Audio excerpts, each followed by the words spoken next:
have the great pleasure of speaking with Jonathan Pageau, whom I know primarily as a thinker, who's a carver of Orthodox icons that are absolutely beautiful. I have one in my house of St. Michael and the Dragon, and an increasingly prominent YouTuber, prominent among intellectual YouTubers, I would say, essentially, as particularly those who are interested in religious and philosophical and artistic ideas. And Jonathan and I have been talking back and forth for, I would think, about 6 or 7 years now, eh?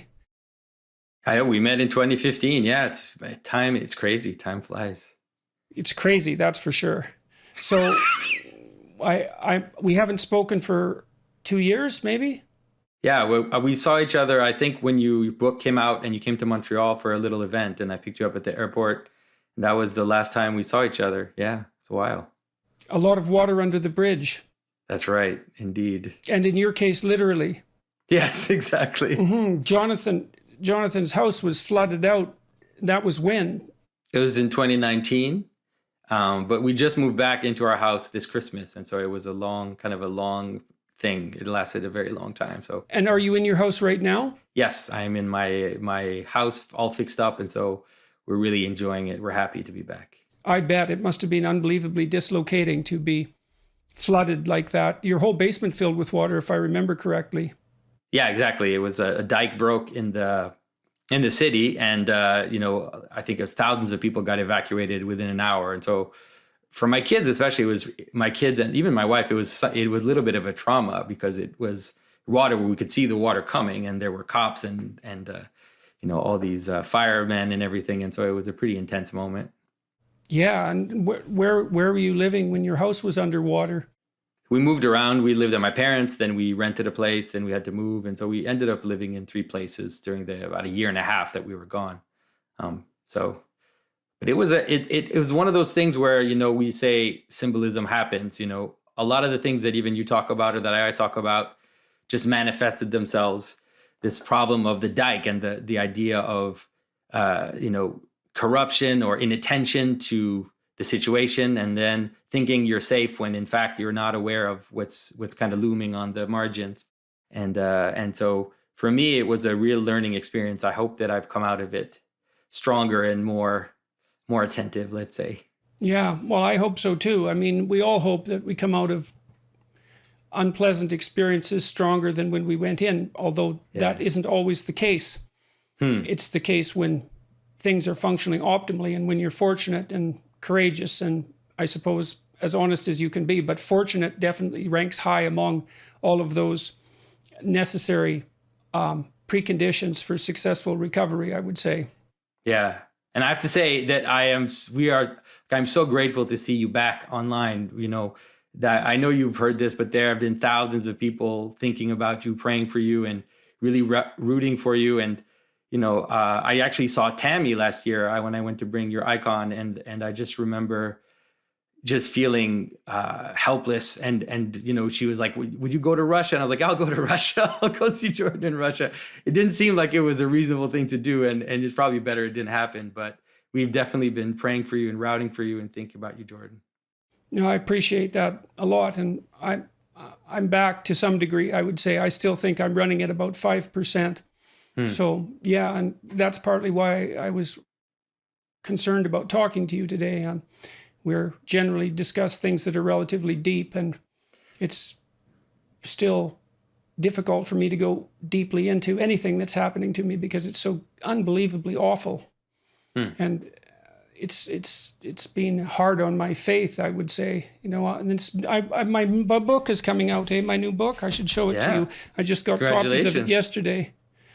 That's Beyond awesome. Order. It's unbelievable that you wrote that during all of this. I can't believe that when you say you're running at 5%, I think that your 5% is pretty close to the 100% of most people. Yeah, well, I don't know if that's true or not, but it's 5% for me. And getting the book was actually somewhat of a traumatic experience, I would say, because it reminded me, like it's a concrete reminder of everything that's happened over the last 3 or 4 years, and all things that I found very difficult to process, both on the social front and on the, let's say, biological health front. So I was reading, oddly enough, I got a book sent to me by Bishop Barron, the first draft of a book, and it's written by a couple of professors. It's called Jordan Peterson, God and Christianity, The Search for a Meaningful Life, by Dr. Christopher Caxor and Dr. Matthew Petrusek. Word on Fire Institute. It's a Catholic response to my biblical series. Now, hopefully they won't be too upset about me talking about it today, but I won't talk about it that much. The book itself, it was rather a shock to me. They're at Loyola Marymount University, and it was kind of a shock to me to see them talking about these are religious scholars talking about my biblical series. But I think a lot of people didn't understand. And I could see it in with the way people were reacting to your biblical studies, your biblical interpretations. People didn't understand, how is it that we can barely get 100 people in our church, and Jordan has 1 million people listening to him kind of struggle to get through these passages and do it in a very improvisational kind of existential way. And to me, it's funny because I think I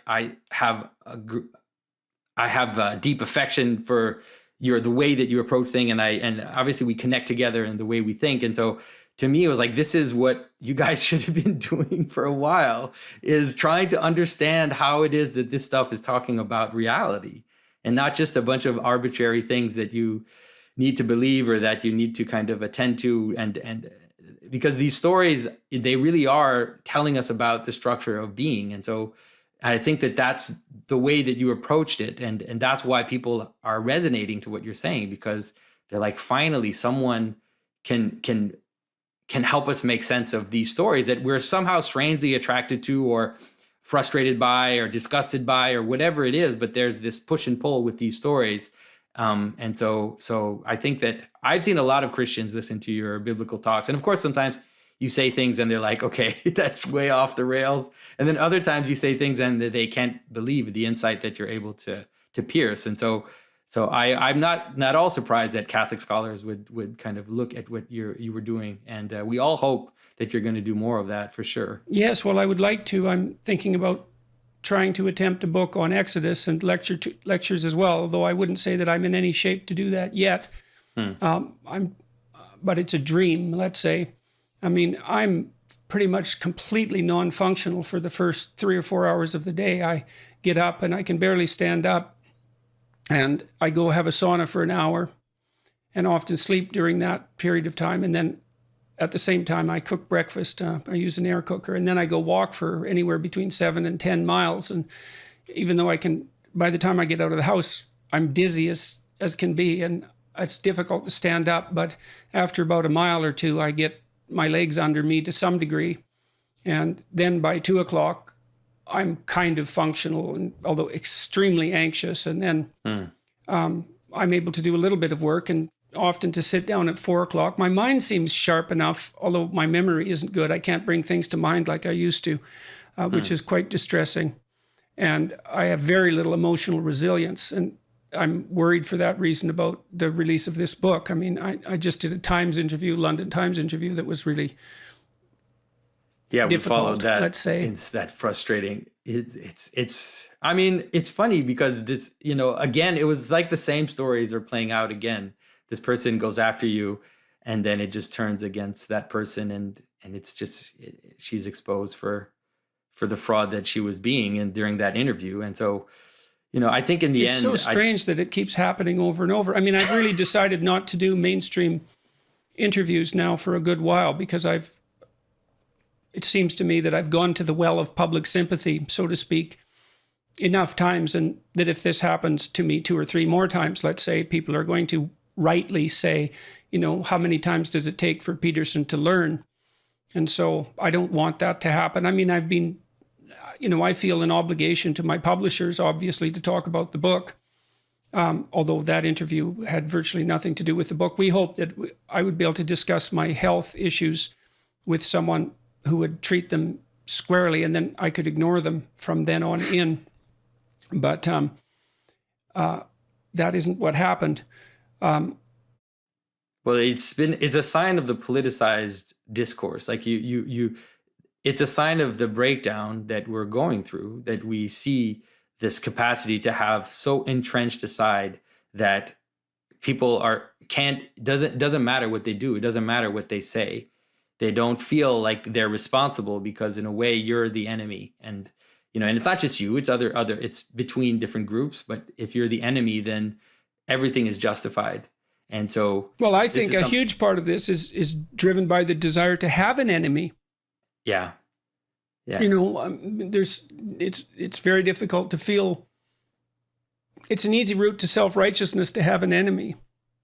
Exactly. And it's a great place to put all evil. Yeah. And because you attract so much attention, you're definitely an easy target. Well, that's the theory. It seems not to turn out that way. Yeah. But it's also was the timing, the way when you kind of came up in the public sphere, there was a massive shift happening in culture. And I think that's one of the things you could feel, and that was happening around us. And to some extent, Donald Trump had something to do with that as well, in the sense that it was this malaise that was there, and this kind of this jostling, and this is what led to all that kind of discourse. And so I think that you became identified almost mythologically, I guess, as a character, and people, treat you that way, and they act with you that way in many respects. Yes, and it becomes very difficult it's become very difficult for me to understand what character I am. So much has changed in my life over the last 5 years. I've been on leave from the university, so that's very destabilizing. I don't have my clinical practice anymore, and so I was, seeing 20 people a week. So that's a huge transformation in my life. My house has been completely renovated. It was renovated while my wife was ill, and so we didn't. The renovation went on in our absence, and so I'm a foreigner in my own house, which is although I'm starting to become accustomed to it, and there's some things I like about the new house, but I don't feel at home in it, I wouldn't say. And I've only been here for 2 months in the last 3 years because I was on the road. And then, all this, and everything that's happened has been very disruptive for my family. And of course, Tammy got so unbelievably sick and with something that was supposed to be fatal, and recovered more or less miraculously.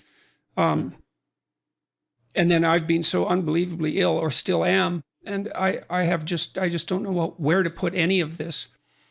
I can't think about the past at all because so much of it is incomprehensible, especially over the last 5 years. I can't think about the present because I'm in so much pain. And I can't think about the future because I don't know what I'm going to do. And I have no idea how long this pain is going to last.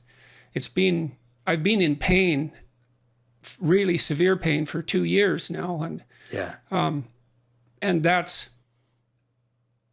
it's a strange thing because in this book, one of the chapters, the last chapter, is called "Be Grateful in Spite of Your Suffering." And I went through every sentence in that chapter a very large number of times because much of the time while I was rewriting it, particularly, I was in a lot of pain. And it's a pain level that's hard to fathom in some sense, because I would say every single day I have now is worse than any day I ever had in my life before I got ill. So, and then I know very well that adding bitterness to your malaise is a very bad idea. It doesn't help, but that I can certainly see the attraction in that. I feel like shaking my fist at the sky and complaining bitterly, but it doesn't help. But there doesn't seem to be any relief either, and so it's so perverse. It's shaken my faith, I suppose. I'm in this perverse position where my work has, in principle, helped so many people, and yet I don't seem to be able to dig myself out of my current circumstances. So, or even to make sense of them. Yeah. I think that the role that you've played is a kind of a transition role. And that transition manifests itself to you as a trying to have your feet on two sides of rifting of two islands that are floating away from each other. And you're trying to hold on. You're trying to kind of help people focus on the middle and help people avoid radicalization and avoid falling into camps in a manner that will lead to God knows what. And so I think that that's the role that you played. And it's been like, I've seen, for example, people transition through your work, transition from worlds, moving worlds. That's really what I've seen happen. It's more than just changing your opinion or changing your mind about something. It really is about changing the world you inhabit. And so that's a crazy role to play. And especially because, like I said, you have your foot, it's like you kind of have your one foot or one eye, let's say, looking towards, I would call religion, or looking towards Christianity or something like that. And then you have another eye, which is still very much immersed in a kind of secular humanism. And you have one leg that is, you understand people that are more left-leaning, you understand people that are more right-leaning. You have this capacity to kind of understand everybody, but that means that you make enemies on all sides too. Well, the overwhelming response that I've got publicly has been, I would say, traumatically positive. Yeah. And you wouldn't think that would be possible, really, but I find it that way. I mean, partly it's overwhelming to have people constantly tell me in person their responses to what I've been doing. It's very emotional, and I get caught up in that quite quickly. And of course, on YouTube and the social media platforms, YouTube particularly, the bulk of the comments about me are very, very positive. It's 99-1 often in terms of likes and dislikes. And it's too much. Well, I don't know what category to put it in. I don't know how to conceptualize it. I mean, part of me, the practical part, of course, says, well, I just happened to adopt a new technology at a time when it started to boom and filled a kind of niche that was empty in that technology at that time. But in some sense, that doesn't really cut it, because it doesn't have anything to do with the content. And then I think, well, I have been dealing with these, borderline religious issues. Well, certainly not just borderline. There's lots of religious people who seem to think that I'm dealing with religious issues. And that's really what I wanted to talk to you about tonight. So this book I mentioned earlier talked about disagreements with my conceptualization of Christ, let's say, and I'm not sure what that conceptualization is, by the way, exactly. It's a mystery to me. But I can say some concrete things about it. I mean, I understand and appreciate the symbolic significance of the ideal human being. And that finds its embodiment. And I took these ideas in large part from Jung and Erich Neumann, that Christ is at least a representation of the ideal man, whatever that is. And we all, interestingly enough, we all seem to have an ideal. And that ideal has us, right? And that's where it's very interesting to consider the role of conscience, because your conscience will call you out on your behavior. And so it seems to function as something that's somewhat independent, or at least as something that you can't fully voluntarily control. Because if you could voluntarily control it, then you just tell the pesky little bastard to go away, or to pat you on the back continually, because there must be few things in life more pleasurable than being a fully committed narcissist, to really believe that everything that you do is right and that you're a good person. And I suppose if you could wave a magic wand and rearrange your mind so that it was constantly telling you that, you'd do it. But you don't seem to be able to do that in relationship to your conscience. It trips you up. And so And so it tells you when you're not living up to your own ideal. And that means that you have an ideal and you don't even know what the hell it is, but you certainly know when you transgress against it. And I know that there's a strong line of Christian thinking that's identified the conscience with divinity, sometimes with Christ inside, sometimes with the Holy Spirit. And those are very interesting conceptualizations, but you can think of them psychologically, and you can even think about them biologically, you know, to some degree, because we're so social. If we don't manifest an appropriate moral reciprocity, we're going to become alienated from our fellows, and we won't survive, and we'll suffer and die, and we certainly won't find a partner and have children successfully. And so to some degree, the conscience can be viewed as the voice of reciprocal society within, and that's a perfectly reasonable biological explanation. But the thing is the deeper you go into biology, the more it shades into something that appears to be religious, because you start analyzing the fundamental structure of the psyche itself, and it becomes something. Well, it becomes something with a power that transcends your ability to resist it. So you can think about Christ from a psychological perspective, and the critic, my critic, this particular critic that I've been reading, said, well, that doesn't differentiate Christ much from a whole sequence of dying and resurrecting mythological gods. And of course, people have made that claim in comparative religion. Joseph Campbell did that, and Jung to a lesser degree, I would say, but Campbell did that. But the difference, and C.S. Lewis pointed this out as well, the difference between those mythological gods and Christ was that there's a representation of, there's a historical representation of his existence as well. Now, you can debate whether or not that's genuine. You can debate about whether or not he actually lived and whether there's credible objective evidence for that, but it doesn't matter in some sense because it does, but there's a sense in which it doesn't matter because there's still a historical story. And so what you have in the figure of Christ is an actual person who actually lived, plus a myth. And in some sense, Christ is the union of those two things. The problem is I probably believe that, but I don't know. I'm amazed at my own belief, and I don't understand it. Because I've seen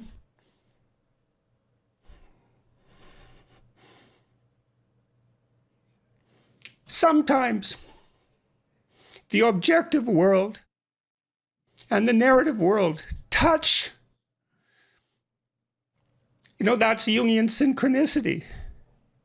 Yeah. And I've seen that many times in my own life. And so in some sense, I believe it's undeniable. We have a narrative sense of the world.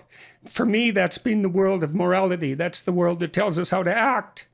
It's real. We treat it like it's real. It's not the objective world. But the narrative and the objective world touch. And the ultimate example of that, in principle, is supposed to be Christ. But I don't know that seems to me oddly plausible. Yeah. But I still don't know what to make of it. Partly because it's too terrifying a reality to fully believe. I don't even know what would happen to you if you fully believed it. If you believed in the story of Christ, or if you believed that history and let's say the narrative meet, both, I think you, because when you believe that, you buy both those stories. You believe that the narrative and the objective can actually touch. Yeah. I mean, we saw that, you and I mean, this is a trivial example, but when we were discussing, we had a sequence of discussions around frog symbolism 4 years ago. Yeah. That was very bizarre, to say the least. And that was a trivial example, relatively trivial example of the narrative world and the objective world coming together. Didn't feel that trivial at the time. Well, the way that I like to deal with this is that one of the things, it's already there in your thought. It's already there in the way that you talk about reality, which is that one of the constitutive aspects of how reality unfolds and how it appears to us is something like attention. right? It's something, there's a hierarchy of manifestation, because everything that appears to us in the world has an infinite amount of details, right? It has an indefinite amount of ways that you could describe it, that you could, angles by which you could analyze it. And so nonetheless, the world appears to us through these hierarchies of meaning, right? I always kind of use the example of a cup or a chair. Like a chair is just a multitude of things. It's a multitude of parts. How is it that we can say that it's one thing? There's a capacity we have to attend, and this capacity we have to attend is something like a co-creation of the world. And so the world actually exists. Well, a chair is a good example because, you can try to define it objectively, but you end up with beanbags and stumps, and exactly, and they don't have anything in common. Well, they're both made of matter, for whatever that's worth. It's pretty trivial level of commonality, but you can sit on them.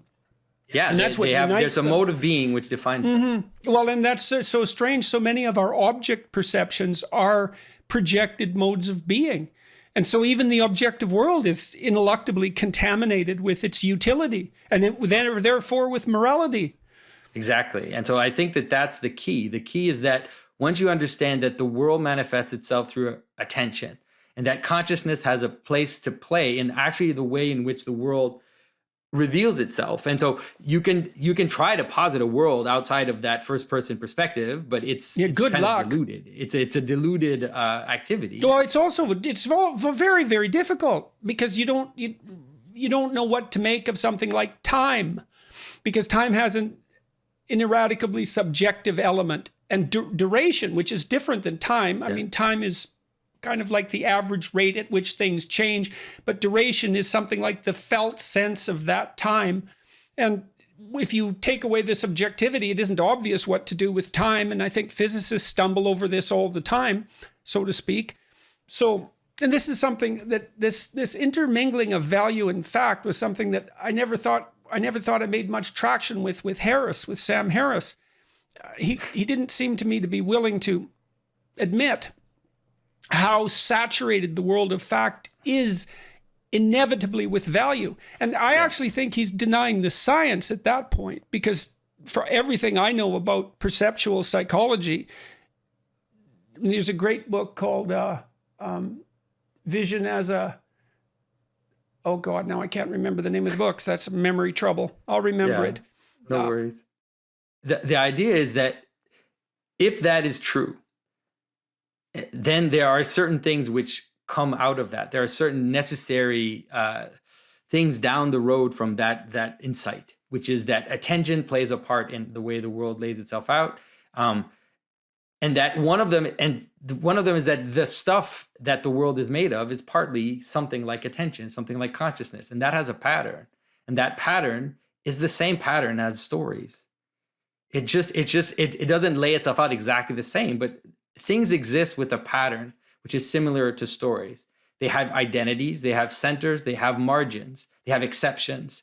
And that's how stories lay themselves out. Like, so a story happens in time, how an identity, let's say, is broken down and then reconstructed. You could say that that's basically the story of every story, how something breaks down and is reconstructed.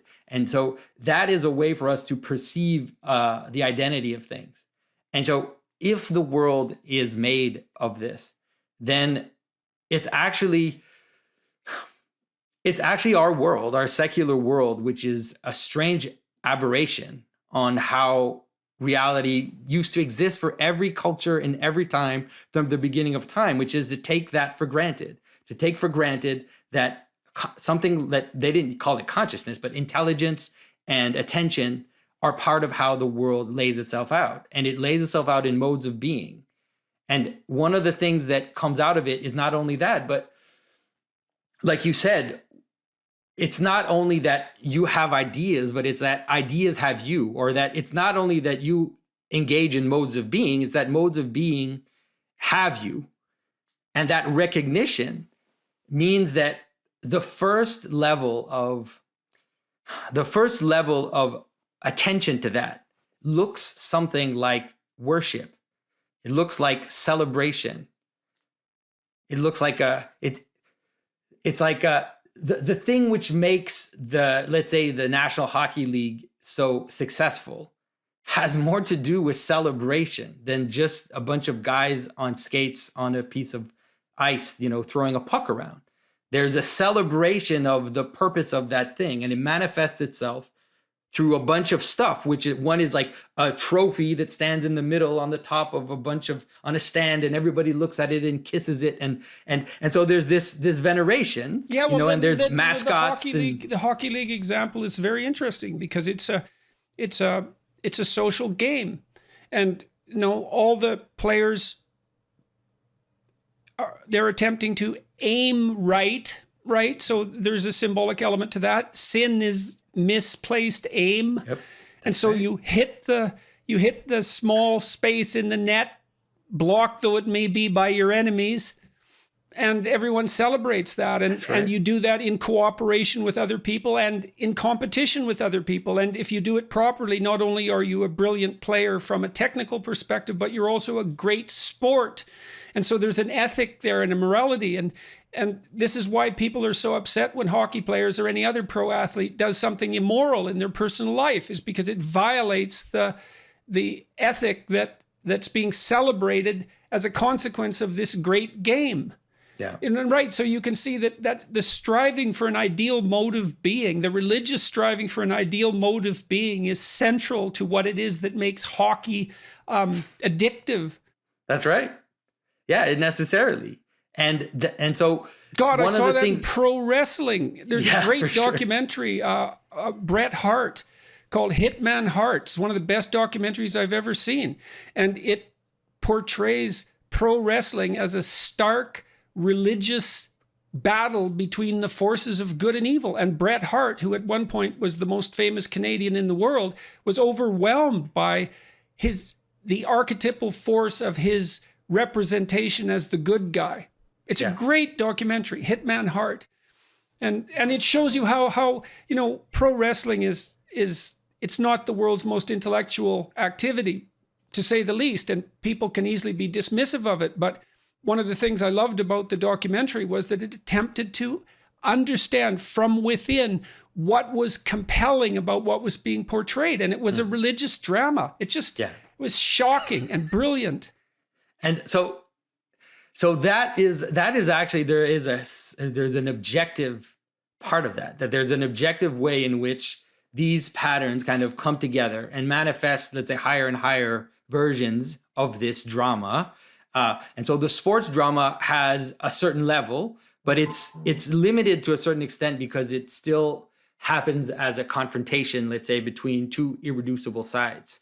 And so what happens in something like the story of Christ is that gets taken into one person. And so all the opposites become the king and the criminal, the highest. Even in the image of the cross, you have this image. And as Christ is being crucified, they're putting a sign above his head saying that he's the king. As Christ is being beaten, they're giving to him a crown. And so Christ joins together all the opposites. And so in his story, you see, if you're attentive to these patterns, you see the highest form of this pattern being played out. And one of the aspects that has to be there for it to be the most revealed or highest form is that it also has to include the world of manifestation. I mean, it can't just be a story. It has to be connected to the world. So that's why Christians insist on the fact that Jesus is not just a story, that he's an incarnated man, that he was incarnated. But I don't believe their insistence. I don't believe this is because it isn't obvious to me. And I think maybe I derived this criticism from Nietzsche, but people have asked me whether or not I believe in God, and I've answered in various ways. No, but I'm afraid he probably exists. That's one answer. No, but I'm terrified he might exist. That would be a truthful answer to some degree, or that I act as if God exists, which I think is, I do my best to do that. But then there's a real stumbling block there, because there's no limit to what would happen if you acted like God existed. Yeah. You know what I mean? Because I believe that acting that out fully, I mean, maybe it's not reasonable to say to believers, you aren't sufficiently transformed for me to believe that you believe in God, or that you believe the story that you're telling me. You're not a sufficient, the way you live isn't sufficient testament to the truth. And people would certainly say that, let's say, about the Catholic Church, or at least the way that it's been portrayed, is that with all the sexual corruption, for example, it's like, really, you believe that the Son of God, that Jesus Christ was the Son of God, and yet you act that way, and I'm supposed to buy your belief. And it seems to me that the church is actually quite guilty on that account, because the attempts to clean up the mess have been rather half-hearted in my estimation. Yeah. And so I don't think Christians don't manifest this, and I'm including myself, I suppose, in that description, perhaps, don't manifest the transformation of attitude that enables the outside observer to easily conclude that they believe. Yeah. Now the way to deal with that, or the way to understand that, is that they do in a hierarchy. There's a hierarchy of manifestation of the transformation that God offers the world, and we kind of live in that hierarchy, and those above us hold us together, you would say. And so in the church, there's a testimony of the saints. There are stories. There are hundreds and hundreds of stories of people who live that out in their particular context to the limit of what it's possible to live it. And even today, there are saints, living saints, who, for example, like in the Orthodox tradition, we have this idea of what they call it, the gift of tears, or the joyful sorrow of people who live in prayer with weeping, constant weeping. And it's this kind of strange mix of joy and sadness, which kind of overwhelm them, and they live in that joy and sadness nonstop, and they pray, without end. And so that exists. But then that's one of the reasons why. That's kind of one of the reasons why, when I talk about this idea of attention, like it manifests itself in the church as well, is that you often say, and I understand it, when you say something like, I act as if God exists, or, I'm afraid to say that God exists. And I think it's because you think, or you tend to think, that the moral weight of that is so strong that we would crumble under it, that you would just be crushed under it. And I think believe that. And I think I understand that, but the first thing to act as if God exists, let's say it this way, to act as if God exists, the first thing that it asks of you is not a moral action. The first thing that it asks of you is attention. That's why to act as if God exists is, first of all, to worship. And I know people are going to hear this. Well, then I have a terrible problem with that too at the moment, because I'm in so much pain. Like, one of the things that one of these theologians discussed the idea of, and sorry, I want to let you get back to your point, but he discussed the idea of the yoke of Christ being light, and that there was joy in it. And there's a paradox there, obviously, because it's also a take up your cross and follow me sort of thing. But the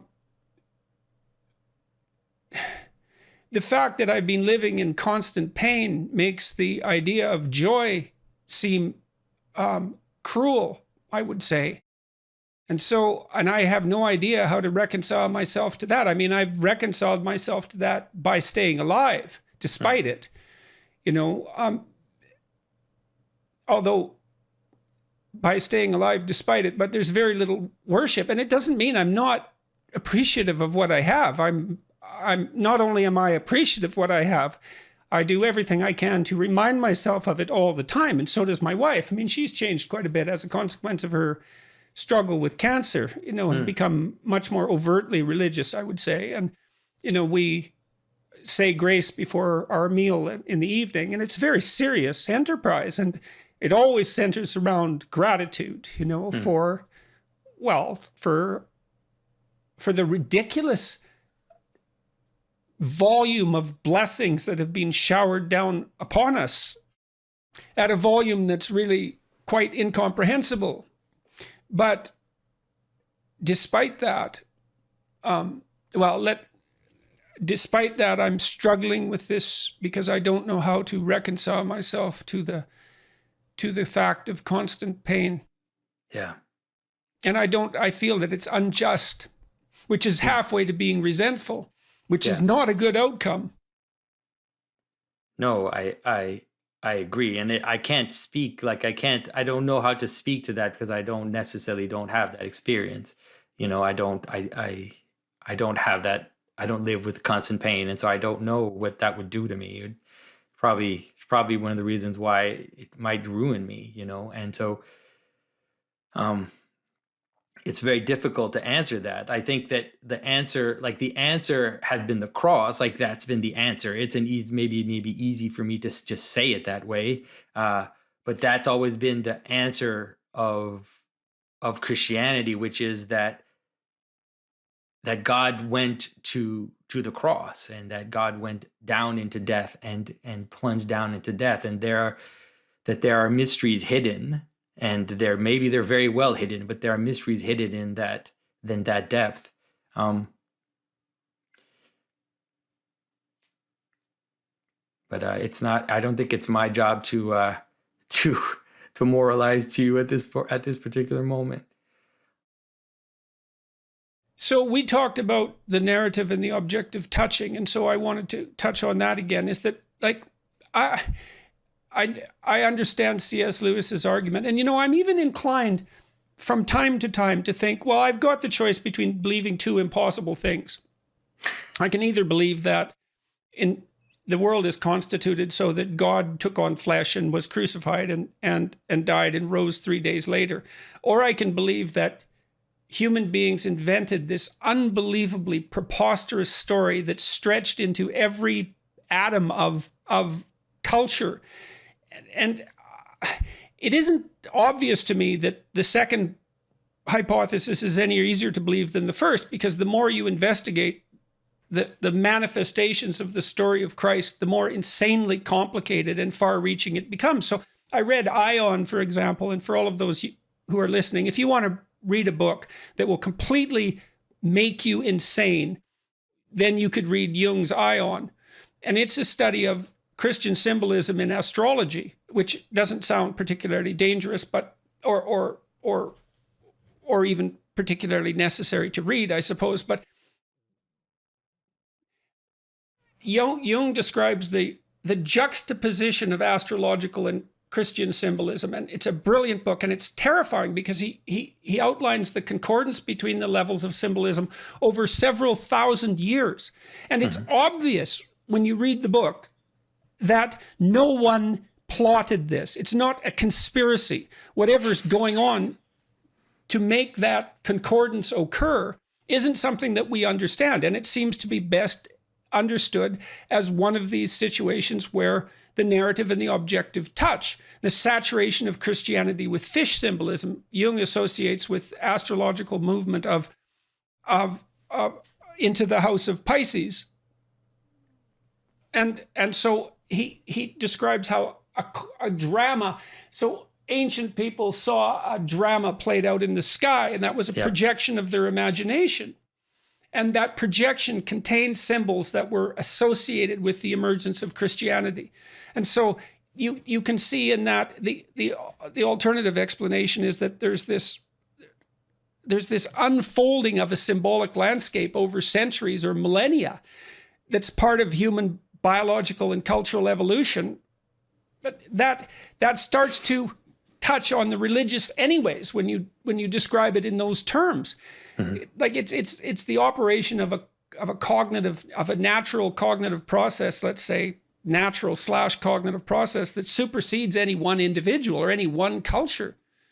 And so I've never seen a critique of Ion. I think people read that book and they think, oh, It's like John Allegro's The Mushroom and the Sacred Cross. Do you know of that book? I believe that's the title.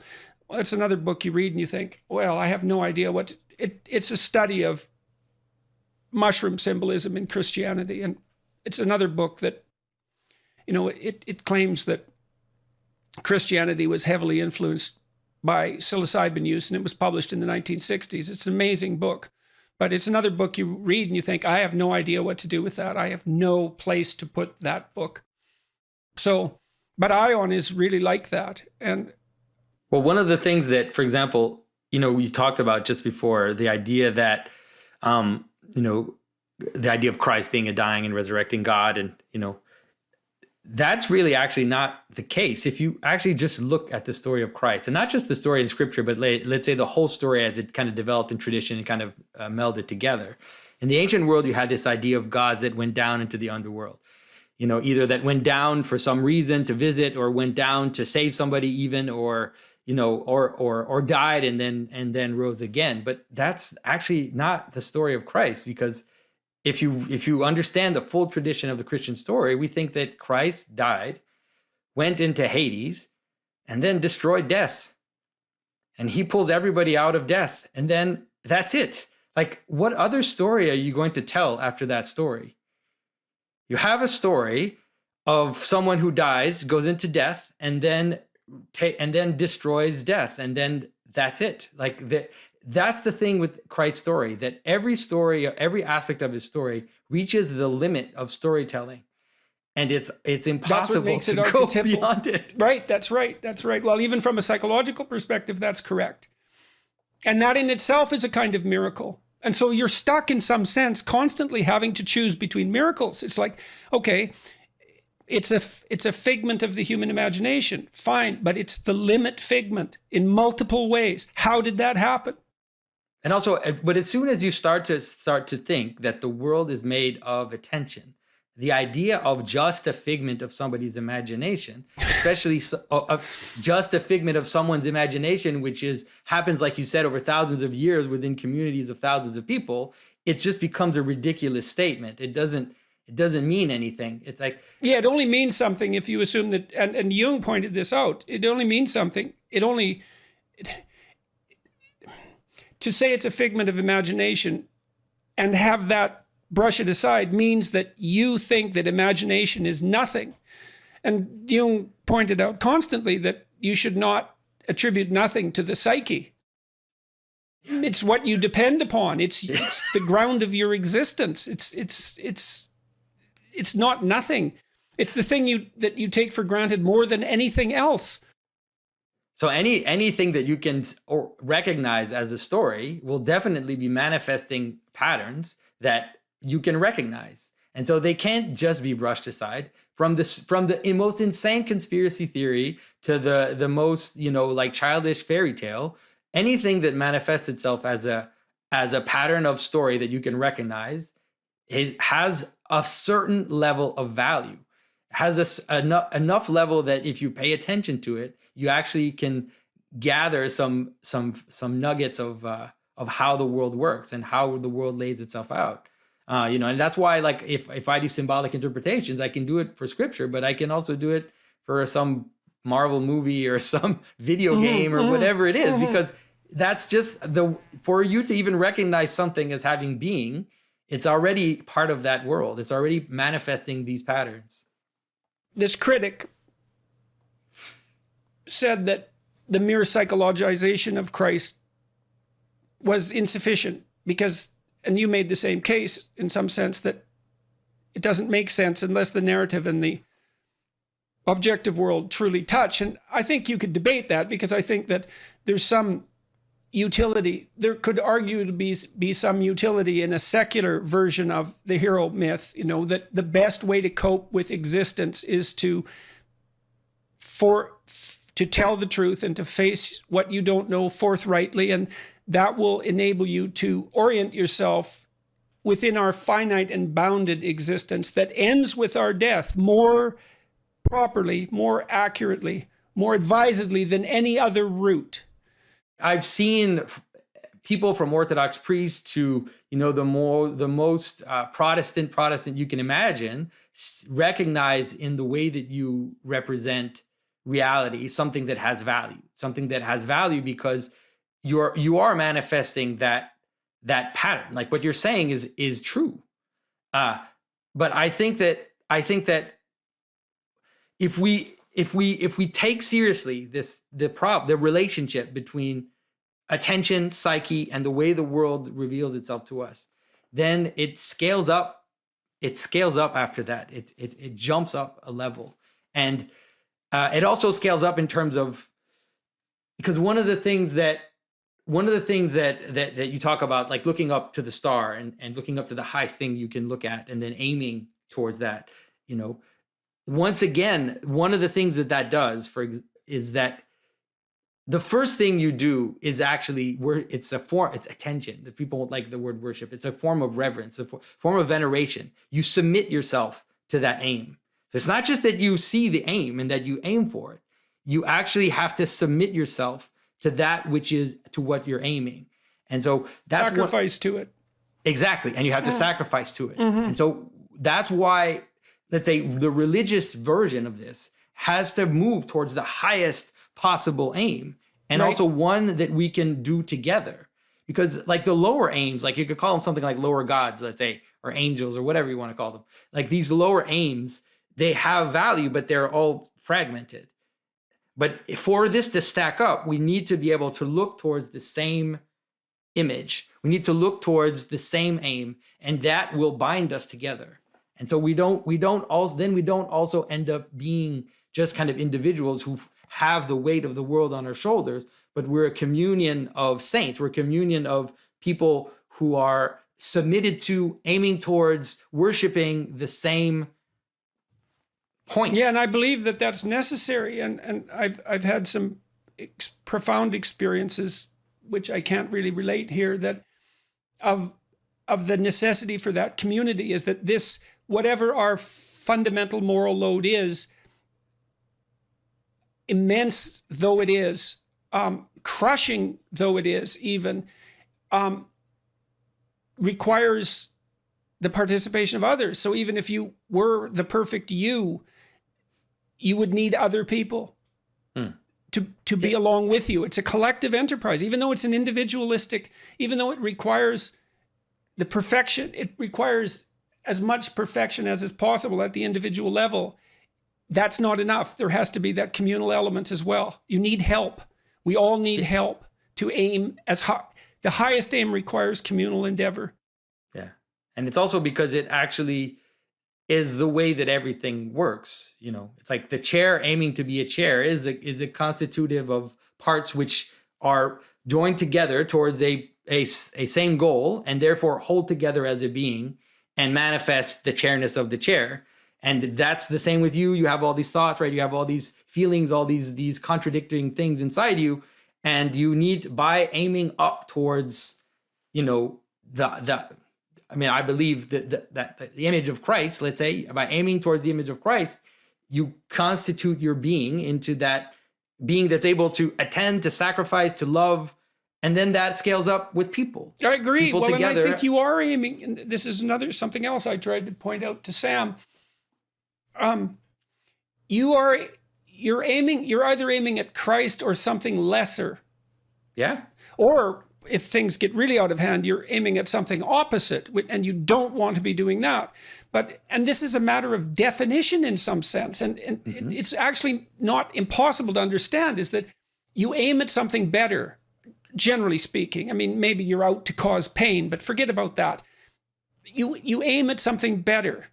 You wouldn't do it unless it was better. In fact, it virtually defines better. The whole idea of better is predicated on the idea that there's an aim that's beyond you. And then the highest of those aims is the highest aim is the amalgamation of all higher aims. And that's a perfect mode of being. And that by definition, that's a psychological perspective again. That by definition is Christ. But then there seems to be something too convenient about C.S. Lewis's insistence that also had to manifest itself concretely in reality at one point in history. And I'm not like,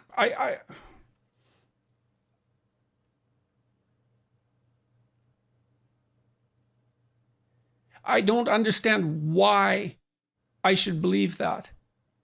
And I tend not to believe things without a why. There's always a why. And there's a hurdle there that I waver on constantly, because I already said that when you think these things through, at least my experience has been, if you think them through sufficiently, you end up with the choice between impossible alternatives. And so but it has to do, one of the ways to see it maybe is it has to do with the recognizing of the goodness of the world, or the goodness of creation, that the world is capable of manifesting these patterns, right? So if you want to understand, for example, the big conflict between the early Gnostics and the Christians, that's what it was all about. Because the Gnostics basically wanted a disincarnated Christ. They were saying, and they viewed the world as utterly fallen, as having no value, having to be escaped, having to be fled in every way. Whereas Christianity posits that it's a non-dual proposition. It's saying it all comes together. That's the promise. It all comes together. And so it has to come down, right? And so it has to come down at every level. And not only that it has to come down into the person of Christ who's incarnated, but that person has to go down into death, to the very bottom of the world, to the belly of the Leviathan, and then come back up. And so the whole world is declared as, once again, being capable of participating in this good. And so you could say, well, maybe it wasn't that one. Maybe it wasn't, it's like, why would it be that particular place where it happened? And it had to be some place.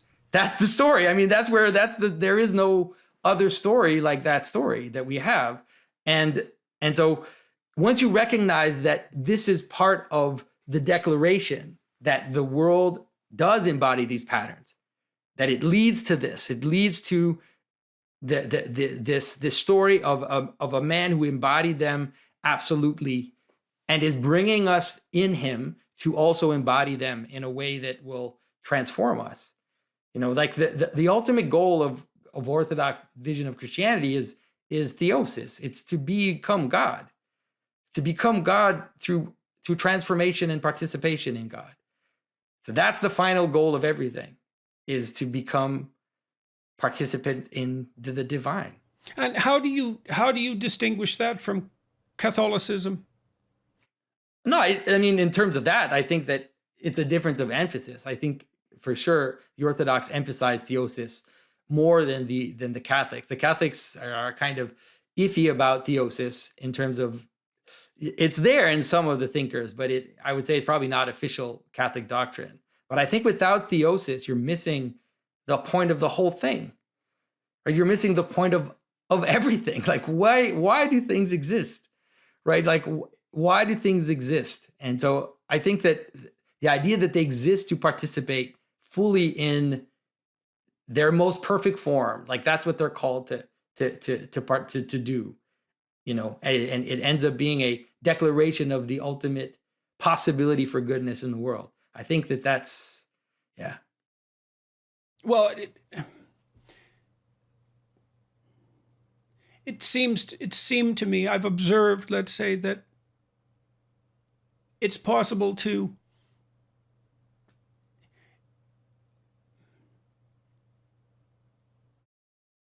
it isn't obvious to me that anyone wants to live a meaningless existence. I don't think you can live a meaningless existence without becoming corrupted, because the pain of existence will corrupt you without a saving meaning. And it also seems to me that you can sell the story that meaning is to be found in responsibility. When I've tried to sell that story to myself, I seem to buy it. And when I've tried to communicate it with other people, it renders them silent, large crowds of people silent. And that's strange, because I'm not sure why that is. It's perhaps because the connection between responsibility and meaning had never been made for in that explicitly somehow, because meaning gets contaminated with happiness or something like that, but it's to be found in responsibility. And then you could say, well, there isn't any responsibility that's more compelling than trying to aid things in the manifestation of their divine form. That should be an adventure that could be sold. And I don't know why the church can't do it. I don't understand that. And because it seems to me that that's something that I've done, at least in part. And that accounts for the strange popularity of the biblical lectures in particular. Yeah. But I've also, and I do believe that. I do believe that the right striving is to attempt with all your heart to encourage things to develop along that, towards that divine goal. Like, what else would you possibly do? Once you think that through, it's like you're always aiming at something that's better, or you wouldn't be aiming. You're always moving towards something that's better, or you wouldn't be moving. So then why wouldn't you move towards the greatest good? Yeah. Well, it's because it's terrifying, I suppose, in part. But then I've tried to put that into practice in my life, and it's tearing me into pieces.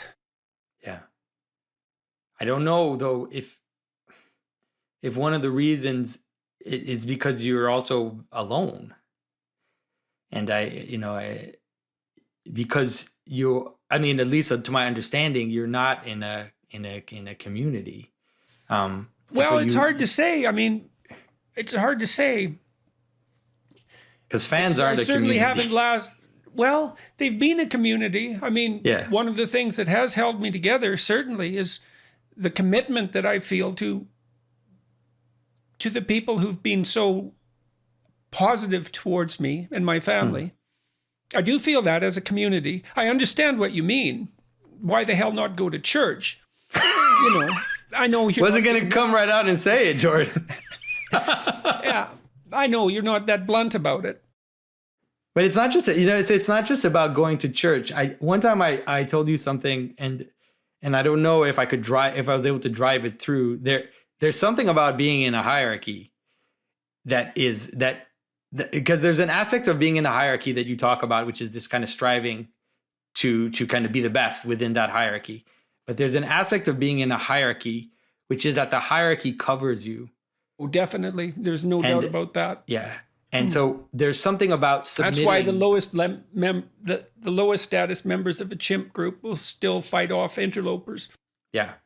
And so there's a value in being in a community and a hierarchy where you, like, I go to confession, right? I go to confession. I go to my priest and I confess my sins, and I give that to him.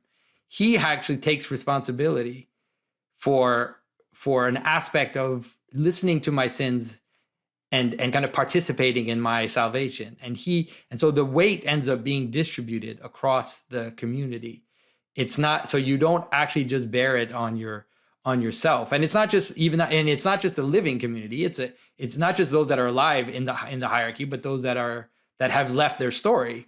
All the saints are part of this hierarchy that you engage in, that you participate in, and that you see as consolation, as examples, as examples of people who have lived through difficult things that you can kind of that you can shoulder up against, And so that's one of the reasons why I kind of insist with, at least for the people that watch my videos, is when I say go to church, it's not just because I'm trying to moralize you into doing something. It's because it's actually a participation in how the best vision of reality works. I've got no objection to any of that.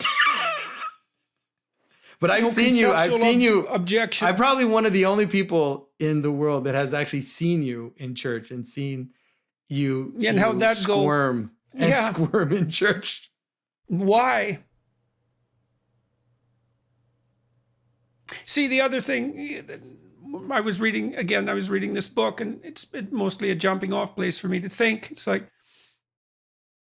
there's also something, because I'm not inside the church so to speak. It's hard to say what the utility of that is.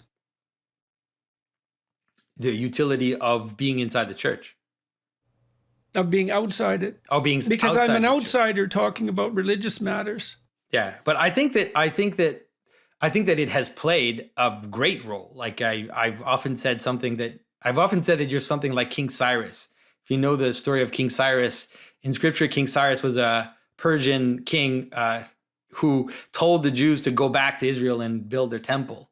So he wasn't Jewish, like he wasn't an Israelite. He wouldn't believe in the God of the Israelites, but he was like, hey, that temple of yours looks pretty nice. Why don't you just go back there and rebuild your own thing? And so that's definitely an effect that I've seen you have. The number of people that have become Christian because of you is hilarious. Sorry, it's not hilarious, but it's just kind of this strange thing, because you kind of stand outside and you're looking at the door and you're looking at the church and you're saying, hey, this isn't not so bad. Look at this. What is going on here? Like, what is this about? And then because of that, well, it's also, do you think you've got something better? I was talking to a friend of mine the other day when we were walking, because as I said, I walk about 10 miles a day right now, try to keep myself under control. And he was raised a communist in Poland and then an atheist, and he was complaining. I think this is what he told me, that he was complaining to his parents at one point about a religious wedding that they were going to, despite not believing. And he said as he got older, he realized he had nothing to replace that with. It's like, okay, throw it out. Fine. Okay, now where are you? Well, you're just as bad off as you were before, but you also don't have that beautiful thing. Yeah. It's like, what would happen if we dispensed with Christmas? Well, if it's logical, it's a good thing to ask Sam Harris and the New Atheists. It's like, let's get rid of Christmas. Or we could say we could make it entirely secular, but then it would just disappear. But that's not what's going to happen, because religion is inevitable, and we're seeing it coming back in very strange ways. It's going to be a weird, woke, identitarian religion, which is going to come back. That's why. And primitive, part of it's going to be tribalist. Intent doesn't matter. Yeah. Can you believe that? Yeah. So it's a scary thing. Like, that's what you could say, that's one of the failures of the New Atheists, is that they partly led to the new woke phenomena, because they didn't realize that you can't get rid of religion. You can't get rid of rituals. You can't get rid of the problems and opportunities of identity. All of these things are going to come back. If you try to brush them aside, then they're going to come back in very weird ways. And without you realizing what's going on, you'll have people kneeling to a shrine of a man who was killed by police and putting a halo on his head and self-mortifying themselves and doing all kinds of insane things, or that look to you insane, but that you need to understand it's just this religious impulse gone off the rails. So yes, and then the question is, what's the right place for it? That's right. I've thought I suppose it's a form of comedy, that Catholicism is as sane as people get. It's Baroque, right? And it's Gothic, not Baroque. It's Gothic. It's dark. It has the same aesthetic in some sense as a horror film. And I'm not saying something denigrating by that. It's part of its strange mystery. And all that strangeness is necessary, because people would be much more insane without it than they are with it. It's a container for that religious impulse, and that impulse is to the good. Yeah, and the image of the crucified Christ, and also the act of communion, gathers in all the extremes together, right? It's like, if you think of the symbolism of communion, you'll notice that it gathers in every extreme, from the highest to the most transgressive. All of it comes together. It's worth unpacking that. It's ritual cannibalism in the service of God. Yeah. But it's also seen as a normal, like, meal of communion, and it's then also seen as a sexual union, because there's a relationship, there's a notion in which then in the altar and in that moment of communion, there's the joining of heaven and earth. They raise up the chalice, and there's this joining, which is this image of this sexual union between God and the soul, between God and his church. And so all of it just jammed into this ritual as a kind of center of reality, would call it. And so, like you said, if you get rid of that, then you're going to have all kinds of strange, factitious versions of it that are going to pop up and are going to try to replace it. And it's leading to the fragmentation of our world and to the breakdown of the West, for sure. So back to this idea of the mythological level and the historical level conjoining. I thought of that as convenient. That's a stumbling point for me in relationship to the Christian story. You say it has to be like this if the world is constituted in a good manner, and it's the has to be. I mean, is that so? How about if it's constituted? Just let me say one. Just let me say this one thing, because I've been struggling towards it.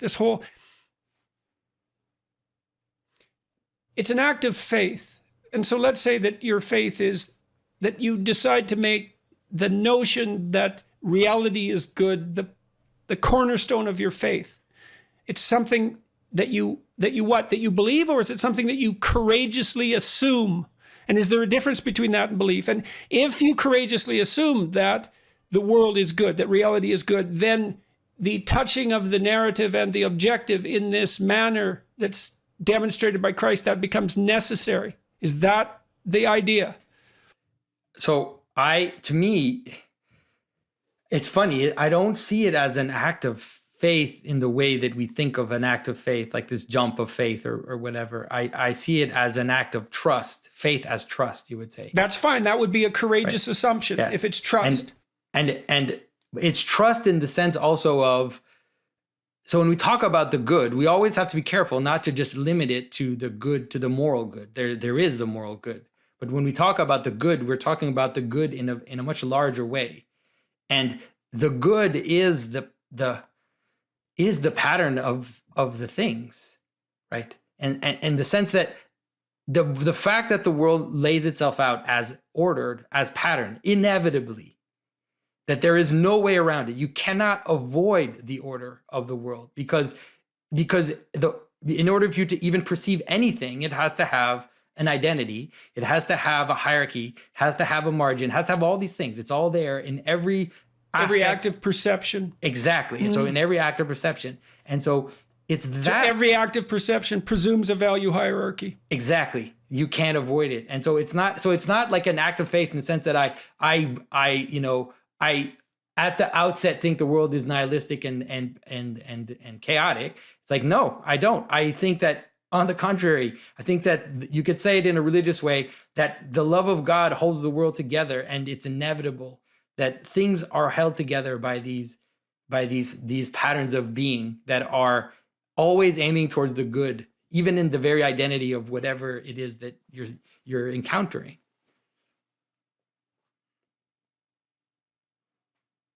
Let me ask you something personal then. I mean, you weren't born an Orthodox Christian. This is something you came to. How? Well, I think that it has something to do with what you said before. It does have something to do with the sense that Christianity had fallen away from its original story and its original all-encompassing, let's say, cosmic narrative. And so it was really, I would say, in searching for that and kind of discovering symbolic thinking on other fronts and feeling like I was confronted by this, like, okay, so I can see these patterns. I can see the world through this coherence. And it's like, why is it then that Christianity doesn't have this? And then after more looking and more searching, I realized that it did. That not only it did, but that some of the most, powerful early saints talked about the world exactly this way, and so when I discovered that, then I looked around and I saw, for example, that iconography, that the relationship between icons and architecture and liturgy and all of this was like this amazing giant pattern, which was reinforcing, manifesting, making you participate in the way the world actually existed. And so it was like this kind of self, this positive feedback loop, I guess you could say it in a good way, where it's like you recognize these patterns, you engage in them, you see them, you sing them. It's like this whole thing where you're engaged. And so I realized that it was really in the Orthodox Church that this was that had been the most preserved and the most alive, and that I would hear, contemporary Orthodox speakers or thinkers or theologians who talked about the world exactly in that way. And so I thought, okay, so this is the place. And also because they kept the idea of theosis as the ultimate goal. Because I think that's, very, very early, Saint Irenaeus, which is, like early 3rd century, said the Logos became man so that man would become God. That's some of the earliest saints said that, and so it's like, that's really what Christianity is. And so that's what ultimately led me to well, it is the greatest of all possible visions. Yeah. And so, but I think that, it's there latent, even in other forms of Christianity. And one of the things that I've been trying to do is help people kind of wake up to that reality and try to see it wherever they are. And how's that going for you? Well, no, I'm really serious. I haven't talked to you for a long time. I mean, you've got this, you've had a strange few years as well. I've had a strange few years as well. It's all your fault, by the way. Yeah, it certainly feels that way. But it's a good in that sense. I mean, I've been surprised in the past 4 years since I met you and you kind of put me out there in the world. Now I have 90,000 people following me on YouTube, and there's a community of, I would say, symbolic thinkers. I'm giving them a place to write. Like on my website, I'm putting up a blog. There's communities that kind of get together and talk about this, trying to reinvigorate it in their own communities, wherever it is they come from. And so I've been just nonstop excited about, in a way, sad to see that I think the breakdown of Christianity is going to continue. Like, I don't have short-term hope for, let's say, the situation, but I do believe that there are seeds which are kind of being planted, and there are people who are getting ready and will bear fruit. So it's been amazing, I have to say. And thanks for that, by the way. I guess you're welcome, to the degree that I had something to do with it. Yeah. Did you want, I know on Twitter, you asked about the virgin birth. I don't know if you wanted, if you still have juice, if you still have energy to talk about that, or Sure. Why not? Well, the one of the things that is important, I would say, in Christianity is understanding that the role that Mary has to play, let's say, in the same way that we talk about how the reality of Christ had to manifest itself in the world, for us to understand that the possibility of this thing, the possibility of how everything comes together, right? In the same way, for example, in the Old Testament, you have theophanies, you have places where God and humanity meet. So on the mountain of Moses, in the temple, in the Garden of Eden as well. So you have these, they're usually at the top of a mountain or they're at the end of a temple. Okay, so it's still a mountain in that sense. So that's a place where two worlds meet. That's the narrative world and the objective world, really. Exactly. So the invisible world and the visible world, the world of logos, the world of pattern, and then the world of possibility, right? They come together, and then that's when the coming together at that point is where you see something. So it's like that for everything. That's where miracles occur. Yeah, but not just, miracles are like super events. Like they show us the pattern of reality in a more concise way, but everything is like that, right? So even a chair is a bunch of possibilities, right? That encounters an idea, encounters a purpose, a logos, and then you have a chair. You can't have just a bunch of stuff or else you don't have a chair. You need that to meet. So at the center of everything that exists, there's a little temple, a mini temple, and there's a little incarnation, right? A little, like a mini one. It's not, I don't want to seem heretical or anything, but there's this little like mini thing that happens. And so that aspect has a lower part, which is the nexus of possibilities, the coming together of possibilities, and then this logos which comes down. So this nexus of possibilities, you could call it a mountain, a house, a temple, a body. That's Mary, right? That's her. She's the place of manifestation. So she's the Ark of the Covenant. She's the temple. She's the mountain. She's all of that. And then we play that role. You could say the church, the body of Christ, we play that role. We come together in love, and then the divine logos descends and manifests to unite the body, right, together, and to reveal himself in that unity of the body. So we see Christ in the unity of love. So Christ says they will know you by how you love each other, because that's how you know that a body exists, is that it's coherent. It holds together as a body. And so this body has to be dedicated. It has to be dedicated to the thing which it's manifesting.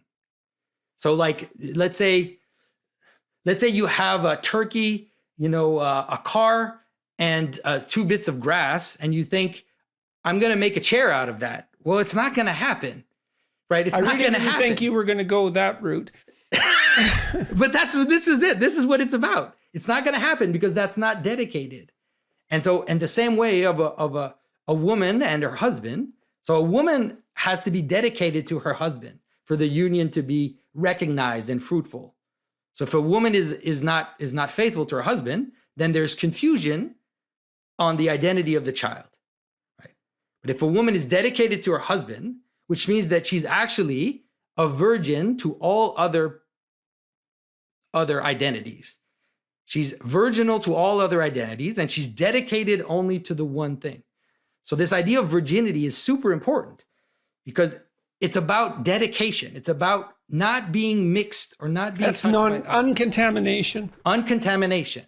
And so then you can understand that in order for something to manifest the entirety of the whole pattern, right? So it's like, so for someone to be the place of manifestation for the whole thing. Well, that is what a mother does. Like, right. It's what a mother does, because she dedicates herself to a greater or lesser degree to bringing someone perfect into being. And the more she loves, the more she dedicates herself to that in every possible way. So now the Virgin Mary is the extreme cosmic version of that, where she has to be perpetual virgin. She is a cosmic virgin. She is perpetually virginal because she's like, you can imagine, like, in order for the sun to reflect upon the waters, it has to be still. And all those men who don't believe that sort of thing should take careful stock of the fact that they're frequently terrified out of their skull whenever they encounter someone they're attracted to. Mm-hmm. They project that or see it instantly, and it demolishes them. And then if they're rejected, they're crushed. And you can think of that as a projection, but you can also think of it as seeing more deeply what's there, and that you only see that when you're actually attracted to someone. Mm-hmm. And then that attraction has a basis because you're seeing what they could be, even if you're not seeing what's there. And so that's why the necessity of virgin birth, because she is revealing the highest, right? She's like a still ocean, on which the sun is reflecting. And if it was mitigated, then it would only reflect a mitigated manner. And then everything in between is mitigated. Like I said, it's like a woman who's faithful to her husband. Obviously, is not a virgin in a technical sense. You could say she's a virginal to others. She's untouched by others, but she's dedicated to the one man, just like. Well, and the degree to which that's entangled with genuine virginity also isn't the case, also isn't so obvious. Yeah. It isn't, we don't know what the preconditions are for setting up the ideal relationship. And it's certainly the case that we bring the baggage of our previous relationships into our current relationship. And maybe sometimes that's for the better, and maybe the virginity can be symbolic, but people can certainly be sullied by their past behavior, and sometimes in a way that they can't figure out how to repair. Yeah.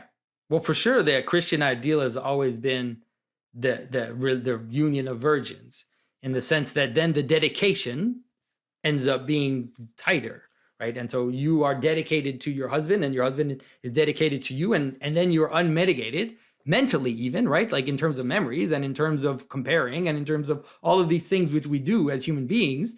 And so it can prevent slippage in terms of your dedication. Yeah. So I don't know if that makes sense in terms of at least understanding why. I mean, these things, grasping these things slips out in and out of my capacity. And I mean, you did a lovely job there of making a symbolic account for the virginity of Mary. I understand that. I understand well. But no one's going to prove the virginity of Mary historically. I mean, that's something which is not, that obviously is not possible. It's a secret. There's a secret aspect to virginity, which is actually part of its function, and is also part of its,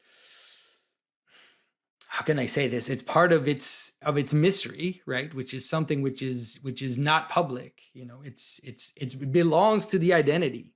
It belongs to the, it's like the dedication of something belongs to that which is it's dedicated, right? We can talk about this to some degree. I mean, imagine that you wanted to form the perfect union with someone. Let's say it's the perfect sexual union for that matter. I think that requires love.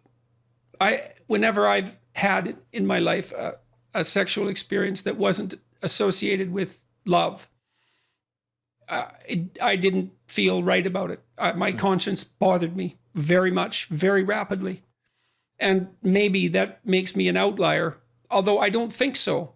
I think that is how people react, but they refuse to notice. Now, I might be wrong about that. Maybe I'm a prude. It's possible, although I don't think so. But it's possible. But it always struck me that sex was best undertaken within the confines of an ultimately committed relationship. That otherwise it was lesser. It was less than it should be. It was sullied. And now, well, I don't have anything more to say about that than that's been my experience. And so, and I don't know what the preconditions are for establishing the perfect marriage, let's say, and the perfect marriage would be one that brought about the best possible children.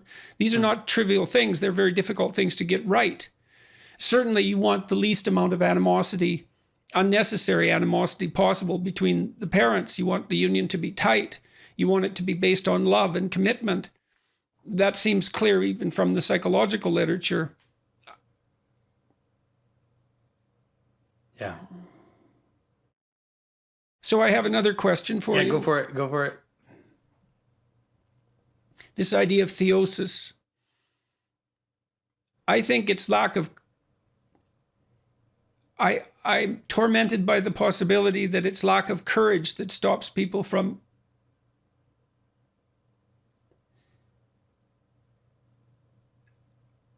bringing into being that union with God. You think that possibility there sits there in front of all of us, and it was actually realized once in history? Well, I would say that at least in the tradition of the church, it was perfectly manifested in Christ, but there are other saints that have reached theosis. And that's what we're all called to, that we're all called to become one with God to the extent that that's possible. Well, then I guess we're stuck with the old problem, which is, if that's the case, then why does the world seem so unredeemed? Yeah. Well, because we're distracted, with reason, where we tend to attend to the lower things. We get distracted by our emotions. We get distracted by all these things around us that are trying to get our attention, and then we aim towards these smaller things. We aim towards whatever it is, right? We aim towards making money. We aim towards getting this or having some prestige, and because the problem is that these things all give us a small sense of satisfaction, and so they are like little idols, I guess you could call them. And so we just aim towards these lower things, and that's one of the reasons why we struggle to see this higher ideal, And so that's one of the reasons why, I guess, what's one of the reasons for church as well is that, it's kind of forces you, even if you're distracted or whatever, to come together at least once a week or whatever, stand together and sing together. Yes. And to concentrate. I understand that. Yeah. I remember cynicism that was sort of in the air, I suppose, when the Christianity of my youth started to decompose, when people started to not attend church in droves. The cynical justification in part was, well, those are 1 hour a week Christians. How hypocritical can you get to claim allegiance to this high ideal and then to go back and live your tawdry life? How could anyone participate in anything like that? And what we've replaced it with is never doing it, even for an hour a week, which is actually quite a lot of time compared to none. Yeah. So the replacement has not been an improvement by any stretch of the imagination. Yeah, and then we replace it because we need to come together and we need to commune and we need to celebrate, and so we end up doing it in these kind of secondary places like sports or politics, and all these other places, will replace that.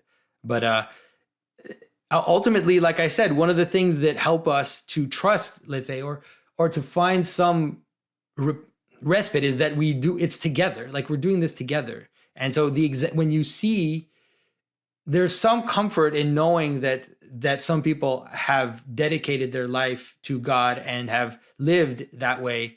And it serves as a smaller example, but also as a comfort in those moments. Because usually in the stories of the saints, you'll find times when they're struggling, when they're completely off the rails, when they're not, when they're struggling with thoughts, with passions, with desires. Or whatever. You see that in the Old Testament stories. I mean, Abraham is all the patriarchs. I mean, they lived full lives, complete with catastrophic failure and malevolence and murder and genocide and war.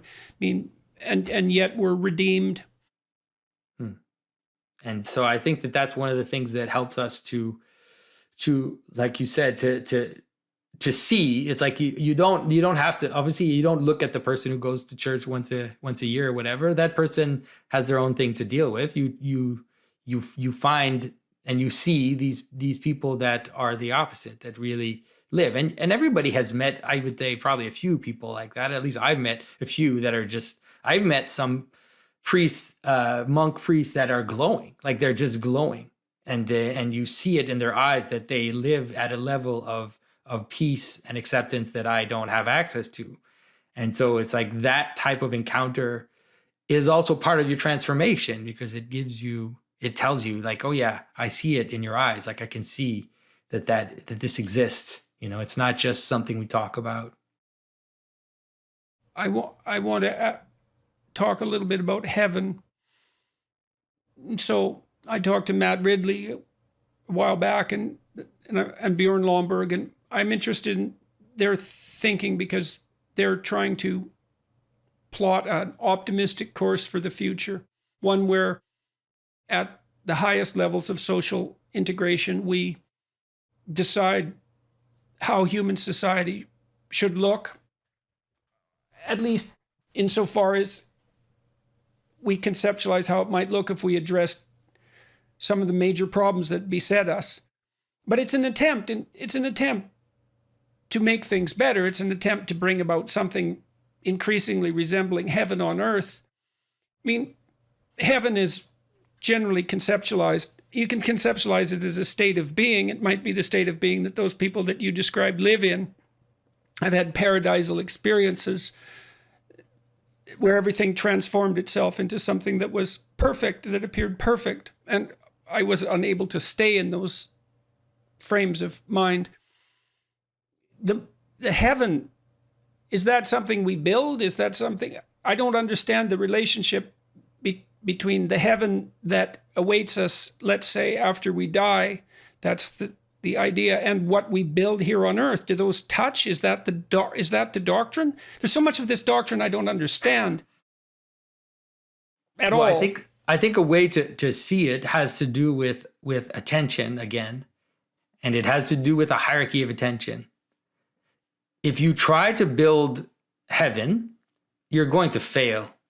You're going to fail miserably because you're not aiming high enough, right? You're aiming, and then you get stuck in these weird world of opposites that you don't even understand the side effects of what you're doing, you know. And so for one person, heaven will look like if everything could be perfectly ordered, then, right? And then we know what that looks like. And another person will look at heaven and think if everything could be free, if we could all just be free, and then that we know what that looks like. And so the idea is to look higher. There's a story that I've been we have to strive for something better, but then we end up in, which is what you're saying, is that we end up with the Tower of Babel, or we end up with the flood, or we end up with the catastrophe, continual catastrophe of unintended consequences. But as you yourself said, we are aiming for something better. And so the question is, how do you pursue utopia while avoiding the pitfalls? And that's a theological question, I would say. And I think I know people are going to hate that I say this, but it has to do with worship. It has to do with what you worship. So if you worship those things that you're aiming towards, the lower things, if you worship the making a safer society, if you worship the making a freer society, if you worship making a stronger society, all of these things are going to go off the rails because they have unintended consequences that you don't understand, because they're a fragment of reality. You know? They need to be encompassed together in order to reach something higher. And so that's the danger of ideology. It's the part takes the place of the whole. So the idea is that if you worship God, then those other things will kind of lay themselves out slowly, and you won't be able to force them. They'll kind of lay themselves out slowly, and they'll start to manifest, progressively and as you. But you have to attend to the highest, or else, like I said, and there's an image of Antichrist which is related to this problem. In Scripture, one of the first Antichrists you could say was Judas, who betrayed Christ. Well, there's a story with Judas which is very fascinating, because Christ doesn't talk to Judas very often. But one of the places where Christ talks to Judas is when a woman comes in and wants to anoint and wash Christ's feet with a very expensive perfume. Yep. And then Judas says, what are you doing? Like, why are you doing this? Why don't we give this to the poor, right? And Christ says, the poor will always be with you, but the bridegroom, Christ, the Messiah, is there for a short time. And yes, so that's the other kind of story. It's very difficult to understand how anyone could have invented that story. Like, it's not the story of propagandists. No. In fact, it's the opposite. Yeah. But that story has to do with attention. So Christ obviously isn't saying you shouldn't help the poor. Christ has said to help the poor. He said it many times. You have to help the poor, give to the poor, of course. But he's saying get your hierarchy in order. And you'll help the poor more effectively that way right. than any other. That's the case. That is the case. So it's like it starts with worship, and the acts that she's doing. If you look at what she's doing, first of all, she bought something expensive. She's sacrificing it. She's sacrificing it to bow down and to wash the feet, to submit, to sacrifice to, and to worship. So those three things, like when I talk about the aim, how you end up having to submit to that aim. And so so Christ is saying, first comes worship, then the world lays itself out below that in an appropriate way.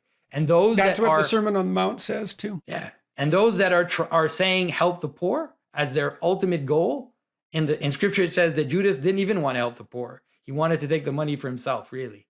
Like, he was a thief, actually, and he was taking the money out of the purse. And so those that just want to reduce... Well, I suppose the truth of the matter is that the genuineness of your desire to help the poor is precisely proportional to the degree that you embody Christ. That's right.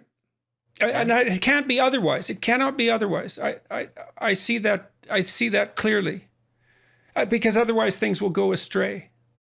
So that's one of the problems with the modern projects of Utopia, is that they're Babelesque in their attempts, and you can see like the type of gestures that the world authorities are posing in terms of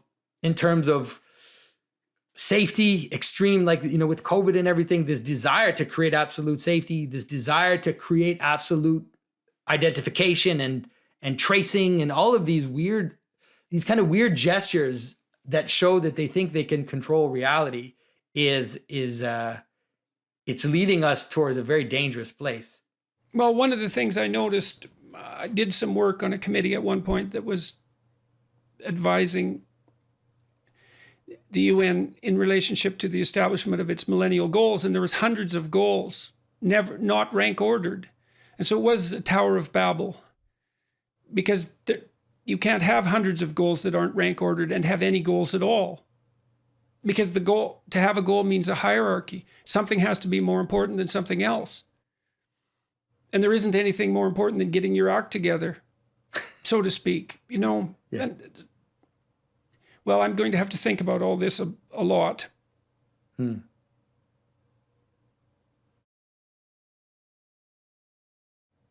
Yeah. But there's the question that keeps lurking in the back of my mind, which is,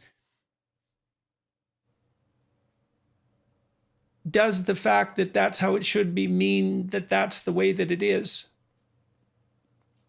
And that's trust. That's a question of trust. Yeah. Yeah, and it's a question of trust which ends up manifesting itself in love, and I think that, like, the love that you have for the world, which is clear. Anyways, it shows me that you might be closer to that trust than you might want to admit to yourself, maybe. Well, I don't know what to do with it, I suppose, is the real problem, especially in my current circumstances. Yeah. I'm the most confused person I've ever met, I would say. Yeah. And I've met some pretty confused people, so. Well, thank you. That was really something. Yeah. It's a really joy to talk to you, Jordan. And, like I said, there are thousands of people who are praying for you, and well, they're keeping me alive. And your story isn't over yet, So much the pity for me.